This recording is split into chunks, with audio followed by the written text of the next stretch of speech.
गाजीपुर के नरवर गांव में काशीदास पूजा के दौरान ट्रांसमिशन लाइन से 4 लोगों की मौत के मामले में आजमगढ़ सांसद धर्मेंद्र यादव ने पीड़ित परिवारों से आज मुलाकात की। सपा सांसद यादव ने कहा कि आंधी तूफान के दौरान झंडा ट्रांसमिशन लाइन से टकराया था। उन्होंने बताया कि लाइन मानक ऊंचाई पर नहीं है। सांसद ने प्रत्येक मृतक परिवार को 1 करोड़ रुपए के मुआवजे की मांग की है। उन्होंने सरकार पर घायलों का इलाज न करवाने का आरोप लगाया। राज्यपाल आनंदीबेन पटेल के बयान का समर्थन करते हुए उन्होंने कहा कि उत्तर प्रदेश में कानून व्यवस्था पूरी तरह सुरक्षित नहीं है। उनका कहना था कि राज्यपाल की यह रिपोर्ट केंद्र सरकार तक पहुंचनी चाहिए। सपा सांसद ने कहा कि उत्तर प्रदेश में सबसे ज़्यादा कस्टडी, डेथ और महिलाओं पर अपराध हो रहे हैं। उन्होंने सरकार से राजनीतिक विद्वेष छोड़कर मानवता के लिए जरूरी जिम्मेदारियों पर ध्यान देने की अपील की। कि कोई कानून व्यवस्था नहीं। सबसे ज़्यादा कस्टोडियल डेथ अगर कहीं है तो आपके उत्तर प्रदेश के अंदर है। सबसे ज़्यादा महिलाओं के ऊपर अपराध है तो उत्तर प्रदेश में है। इस बात को तो हमारे राष्ट्रीय अध्यक्ष जी लगातार कह रहे हैं। इसके अलावा अगर बात किया जाए तो मुख्यमंत्री सामूहिक विवाह योजना चली थी, जिसमें सिंदूरदान का बहुत महत्व होता था, लेकिन ऑपरेशन सिंदूर के बाद जो सरकार ने जो सिंदूरा देने को जो अनिवार्य कर दिया है, अपने तरफ से दान कर रही है। इसको क्या मतलब किस नजर से? इन बातों पे नहीं जाता, मैं इन बातों पे नहीं जाता। और ये दिन ऐसा है नहीं है कि हम बहुत राजनीतिक बातें करें। हम पूरे इस नरवर गांव के लोगों के बीच में आए संवेदना देने। बाकी फिर किसी दिन मौके बुलाइएगा तो गाजीपुर में बैठ के सब बातें होंगी। धन्यवाद। बोलो, सभी लोग बोले ना। धर्मेंद्र जी, आज गाजीपुर के नरवर गांव में आए हैं, जहां कुछ दिन पहले जो 4 लोगों की मौत हुई थी। पीड़ित परिवार से भी सभी लोगों से मिले हैं और क्या इसको लेकर क्या बतलाएंगे? बहुत हृदय विदारक, और मैं समझता हूँ ये घटना केवल इस गांव के लोगों के लिए नहीं या उन परिवारों के लिए नहीं, बल्कि जिस किसी ने भी इस घटना को सुना है, लोग हृदय से हिल गए हैं।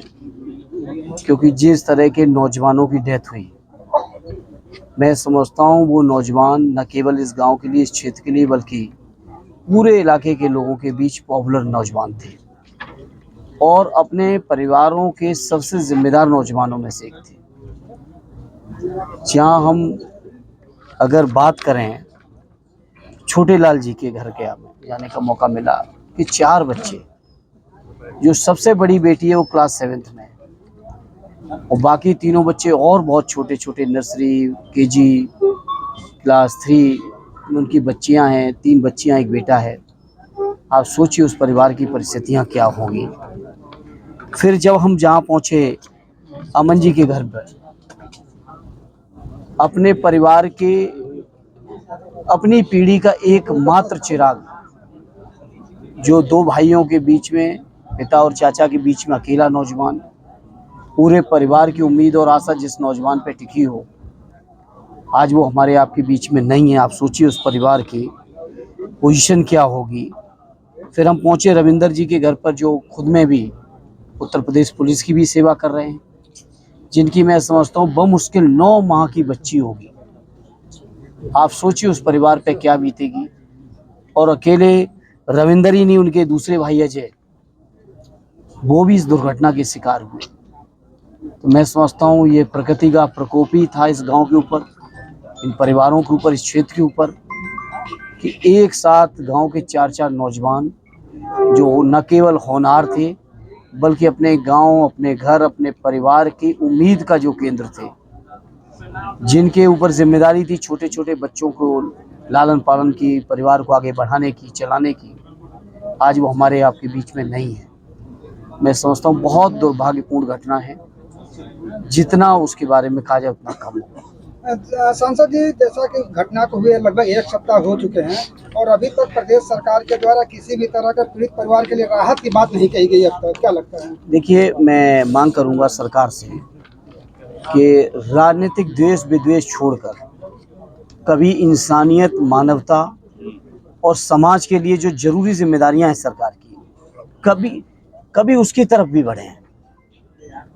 कोई मामूली बात नहीं है। पूरे परिवार उजड़ गए, लोगों की उम्मीदों के केंद्र थे वो चले गए, और परिवार, मुझे लगता है इसमें भी सौतेला व्यवहार कर रही है। जिस तरीके की अभी हम और आप जहाँ बैठे हैं, बगल की घटना है, जो नॉर्म होने चाहिए हाई टेंशन लाइन के, सड़क से जितनी ऊंचाई पर होनी चाहिए, क्या वो है आप सब देख रहे हैं, जान रहे हैं। और फिर जिस तरीके का उस दिन तूफान आया, आंधी आई और झंडा जाके हाई टेंशन लाइन में लड़ा जाके, जो नौजवान झंडा गाड़ने चाह रहे थे, उन नौजवानों की आज हमारे आपके बीच नहीं है। तो कम से कम सरकार को इन परिवारों को जिम्मेदारी उठानी चाहिए और प्रत्येक मृतक परिवार को कम से कम 1 करोड़ रुपए का सहयोग देना चाहिए, जिससे कम से कम उनके बच्चे, उनके परिवार के जो बाकी लोग हैं, जो उनकी जिम्मेदारी उनके ऊपर थी, कम से कम वो लोग जीवन बेहतर जी सकें।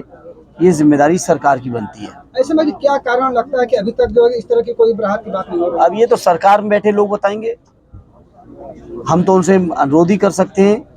राजनीति करने के बहुत सारे मौके आएंगे, कर लें, लेकिन कम से कम इस समय संवेदनाओं के साथ जो जिम्मेदारी बनती है उस जिम्मेदारी को निभाएं।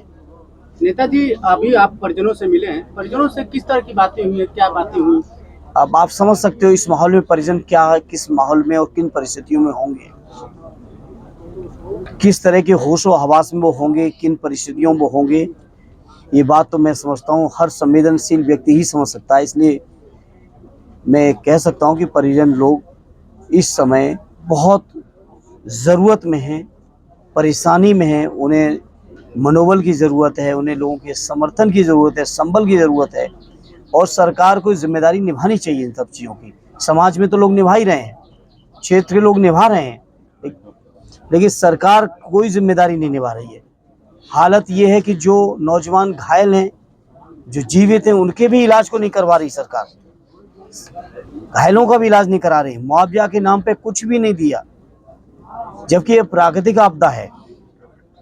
प्राकृतिक आपदा है और प्राकृतिक आपदा किस तरह से देश के, पूरे देश के अलग अलग इलाकों में आंधी आए, तूफान आए, जहाज भी जाके ज़मीनों से लड़ गए, उस दिन की ये घटना है।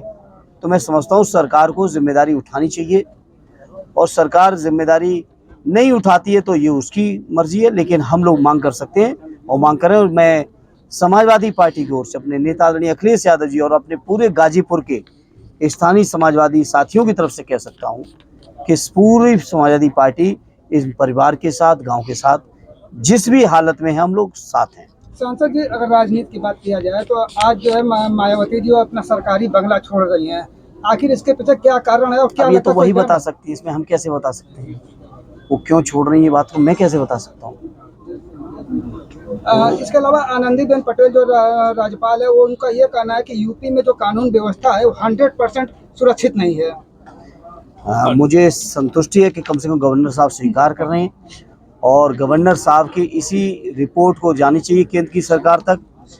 और जैसे ही पिछली सरकार में केंद्र सरकार बड़ा सख्त थी कानून व्यवस्था को लेकर उत्तर प्रदेश में, जब आदरणीय अखिलेश यादव जी थे, गवर्नर साहब की रिपोर्ट को बहुत संज्ञान लिया जाता था। मैं समझता हूँ इस सरकार को भी लेनी चाहिए, और इस बात को हमें आदरणीय अखिलेश यादव जी तो हर मौके पे कहे हैं कि कानून व्यवस्था ध्वस्त है, किसी तरह की कोई कानून व्यवस्था नहीं। सबसे ज़्यादा कस्टोडियल डेथ अगर कहीं है तो आपके उत्तर प्रदेश के अंदर है, सबसे ज़्यादा